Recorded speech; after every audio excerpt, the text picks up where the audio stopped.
Halo, Assalamualaikum warahmatullahi wabarakatuh. Perkenalkan, nama saya Nema Anis Fitria. Di sini saya akan menjelaskan tentang Regional Comprehensive Economic Partnership. RCEP sendiri merupakan suatu bentuk kerjasama ekonomi dan perdagangan regional yang diperaksarai oleh ASEAN dan mempunyai 6 mitra ekonomi, yaitu negara Cina, Jepang, Australia, India, Selandia Baru, dan Korea Selatan.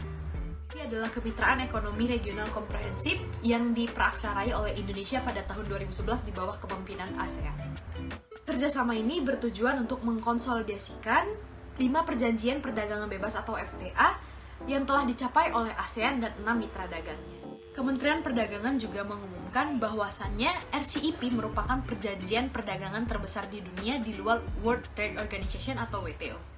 Dari sisi cakupan produk domestik bruto global sebesar 30,2%, penanaman modal asing langsung atau FDI sebesar 29,8%, dan juga populasi sebesar 29,6% dan perdagangan sebesar 27,4%. Menteri Perdagangan, Bapak Agus Suparmanto, optimis dengan penandatanganan RCEP akan membawa manfaat bagi Indonesia. Salah satu manfaat langsungnya ialah meningkatkan PDB Indonesia dari tahun 2021 ke tahun 2032. Indonesia juga membuat perjanjian RCEP dalam perdagangan online atau electronic commerce atau yang biasa kita singkat dengan e-commerce. Tadi kita sudah membahas mengenai RCEP. Dan sekarang saya, Yumima Angelin Leoni, akan menjelaskan peran dari e-commerce. Namun, sebelum mengetahui peran dari e-commerce, kita perlu mengetahui apa itu e-commerce. E-commerce merupakan singkatan dari electronic commerce. Dan di Indonesia, ini merupakan kegiatan yang menggunakan jaringan telekomunikasi seperti internet, TV, atau jaringan komputer lainnya untuk mendistribusikan, menjual, membeli, dan memasarkan produk, barang atau jasa. Sederhananya, e-commerce ini adalah tempat jual beli produk tapi elektronik. E-commerce sendiri telah berkembang dalam beberapa tahun terakhir dan secara bertahap menggantikan toko tradisional atau offline. Nah, setelah tahu definisi dari e-commerce, sekarang saya akan menjelaskan mengenai apa peran e-commerce. Dan di sini kita bagi 3 peran e-commerce, yaitu bagi pelaku bisnis, bagi customer, dan bagi pemerintah Indonesia. Peran e-commerce bagi pelaku bisnis. Yang pertama, sebagai salah satu jawaban atas dampak pandemi COVID-19. E-commerce memungkinkan perusahaan offline untuk terus meningkatkan penjualan dan keuntungan mereka tanpa melanggar peraturan kesehatan, sehingga mereka dapat terus memasarkan produk di masa pandemi COVID-19. Dan untuk pertama kalinya, para usaha kecil, mikro, dan menengah seperti UMKM beralih ke e-commerce dan berjualan secara online.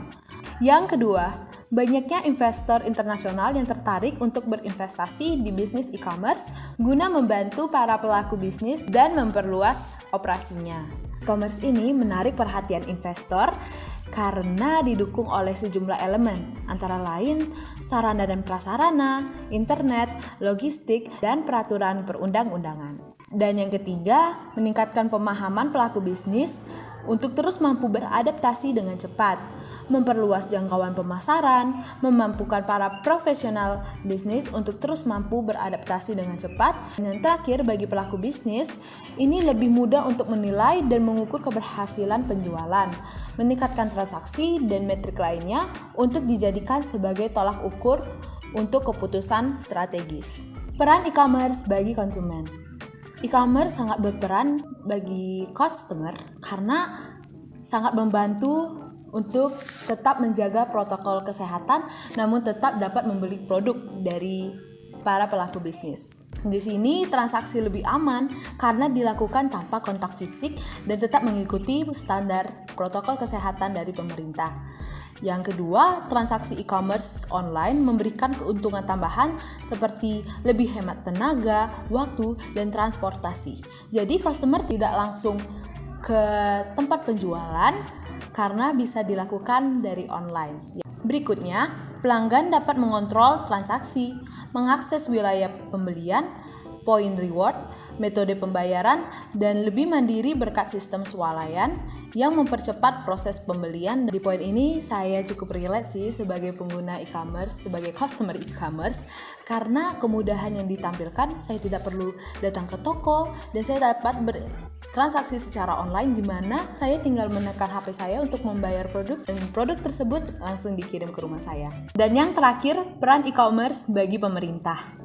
Yang pertama, pemasukan dari pajak penambahan nilai atau PPN. Dan yang kedua, e-commerce dapat meningkatkan pertumbuhan ekonomi negara. Mengapa seperti itu? Karena balik lagi ke peran e-commerce bagi pelaku bisnis, e-commerce ini sangat membantu pelaku bisnis dalam memasarkan produknya, menarik investor, dan lain sebagainya, sehingga dapat meningkatkan perekonomian negara.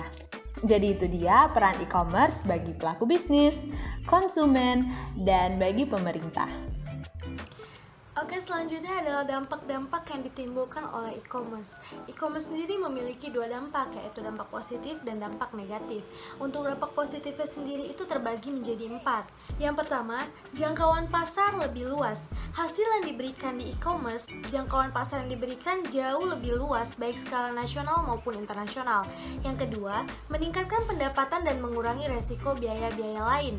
Pelaku usaha bisa meningkatkan pendapatan perusahaan atau usahanya dengan lebih besar dibandingkan usaha konvensional yang harus dipotong dengan biaya administrasi. Contohnya, gaji karyawan, sewa toko, biaya iklan offline, dan lain-lain. Yang ketiga, pelayanan lebih maksimal ke konsumen.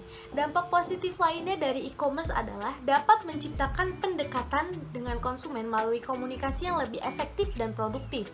Komunikasi penjual dengan pembeli tidak dipengaruhi oleh faktor geografis atau wilayah tertentu. Yang keempat, kemudahan dalam berbelanja. Mulai dari kemudahan berbelanja, e-commerce sangat mengutamakan produktivitas dari para konsumen. Tidak hanya kemudahan dalam waktu saja, konsumen atau pembeli juga bisa memilih untuk berbelanja secara tunai maupun kredit, memakai kartu debit, kartu kredit, atau dompet digital. Selanjutnya adalah dampak negatif dari e-commerce, di mana terdapat 4 dampak negatif. Yang pertama, masih sering terjadi penipuan online. Saat ini, semakin canggihnya internet, banyak orang telah paham akan internet dan melakukan transaksi jual beli melalui e-commerce. Namun, banyak konsumen atau pembeli yang masih sering terjebak dalam penipuan yang mengatasnamakan bisnis online. Contohnya adalah penipuan barang, di mana foto asli yang ternyata tidak sesuai dengan kondisi produk aslinya, atau mengalami kecacatan produk. Yang kedua, hilangnya privasi atau pencurian data pribadi. Di Indonesia belum ada peraturan perundang-undangan atau perlindungan data konsumen atau pembeli, sehingga masih banyak orang yang ragu untuk berbelanja online. Informasi rahasia yang terungkap ke pihak yang kurang bertanggung jawab yang berpotensi menyebabkan kerugian yang lebih besar. Yang ketiga, gangguan layanan. Indonesia masih harus menghadapi masalah infrastruktur dan prosedur dari e-commerce. Masalah gangguan internet juga bisa saja terjadi yang mengakibatkan pelaku atau penjual dari sebuah usaha kehilangan kesempatan mendapatkan keuntungan yang lebih banyak. Dan yang terakhir, hilangnya kepercayaan dari konsumen. Berbagai faktor bisa saja terjadi yang menyebabkan perusahaan kehilangan kepercayaan konsumen, misalnya gangguan teknis, faktor pelayanan, praktik bisnis yang tidak benar, dan masih banyak penyebab lainnya. Membangun kepercayaan konsumen memanglah menjadi sebuah pondasi yang paling penting dalam bisnis e-commerce. Perkenalkan, nama saya Muhammad Andika Deskansa. Di sini saya akan menjelaskan tentang isu dalam e-commerce. Apakah e-commerce tersebut bisa berjalan dengan baik di dalam negara Indonesia sendiri? Yang pertama, mungkin kalian sudah melihat diberi penjelasan kalau dampak e-commerce itu sungguh banyak bagi negara Indonesia sendiri, bukan? Di sini kalau dari sisi persaingan dalam e-commerce sendiri, di sini mereka lebih kompetitif. Kenapa kompetitif? Karena kan banyaknya pilihan. Tentu saja karena para investor ingin menjadi lebih fokus dalam strategi investasi, dan juga mereka mencari peluang lebih untuk mendapatkan keuntungan yang lebih besar lagi. Nah, khususnya pada negara berkembang. Nah, di negara berkembang, e-commerce di Indonesia sendiri cukup pesat. Hal ini dilihat dari lifting the barrier to commerce di Asia sendiri, yang dimana pertumbuhan e-commerce di Indonesia diprediksi akan mencapai nilainya sampai 25 sampai 30 miliar dolar Amerika, atau sampai dengan 320 sampai 385 triliun. Nah, untuk beberapa tahun ke depan juga tentu saja ini bukan angka yang kecil untuk perkembangan sebuah ekonomi bisnis suatu negara berkembang seperti halnya Indonesia. Nah, walaupun pertumbuhan ekonomi di Indonesia berkembang sangat pesat, masih banyak pekerjaan yang harus dilakukan oleh pemerintah Indonesia dalam membenahi dan menyelesaikan beberapa masalah. Dan juga seperti tantangan tingkat kepercayaan masyarakat, distribusi, jaminan, serta pajak untuk pelaku atau pedagang e-commerce. Nah, di sini banyak pelaku pedagang e-commerce yang menyebutkan bahwa Indonesia amat sangat unik karena adanya suatu MEA atau masyarakat ekonomi ASEAN yang membuat pelaku sasaran maupun target pasar e-commerce Indonesia harus mempersiapkan diri dan bertempur dengan pelaku asing yang ingin merebut pasar negara Indonesia dalam dunia e-commerce tersebut. Nah, di sini hal apa saja sih yang bisa membuat e-commerce di Indonesia sendiri berjalan baik?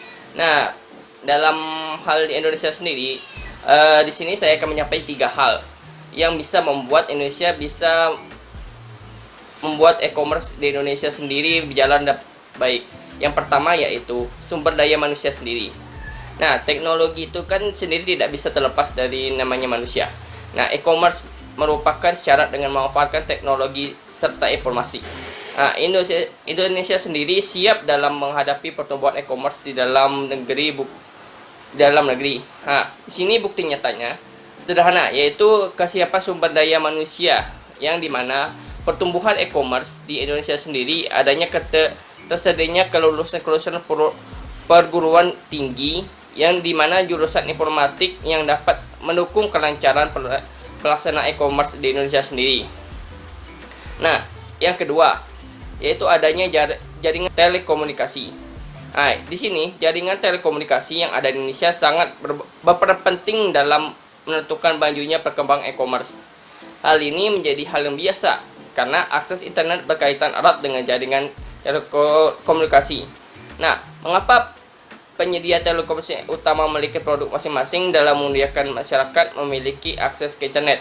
Nah, di sini data pelanggan layanan internet Indonesia periode 2 tahun terakhir ini ada berupa dari Telekom Speedy, Telekom Plesi, Bimatri, Indosat, dan Axiata. Nah, dari kelima pelayanan internet tersebut, di sini mereka menyediakan puluhan juta orang di Indonesia ini layanan dengan perkembangan yang terus meningkat seiring berjalannya waktu. Nah, di sini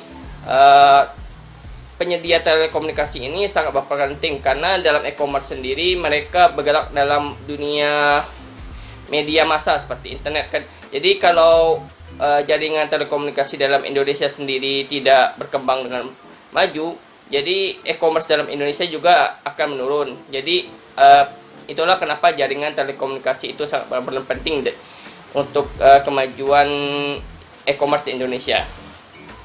Nah, yang terakhir yaitu perangkat hukum di Indonesia sendiri sudah memadai untuk dalam bidang e-commerce sendiri. Nah, di Indonesia saat ini telah memiliki undang-undang, yaitu Undang-Undang tentang e-commerce, yang dimana Undang-Undang Nomor 11 Tahun 2008 tentang Informasi dan Transaksi Elektronik, yang pada UU ITE pada 2008. UU ITE 2008 merupakan sebuah jaminan kepastian hukum bagi siapapun yang terlibat dalam e-commerce. UU ITE 2008 juga mengatur soal penyelidik dan ketentuan pidana. Hal ini yang menunjukkan bahwa jaminan keamanan telah dipersiapkan melalui undang-undang bagi siapapun yang berkepentingan dengan aktivitas e-commerce di Indonesia. Nah, jadi ketiga hal yang saya sebutkan tadi merupakan hal yang bisa membuat e-commerce di Indonesia dapat berjalan baik.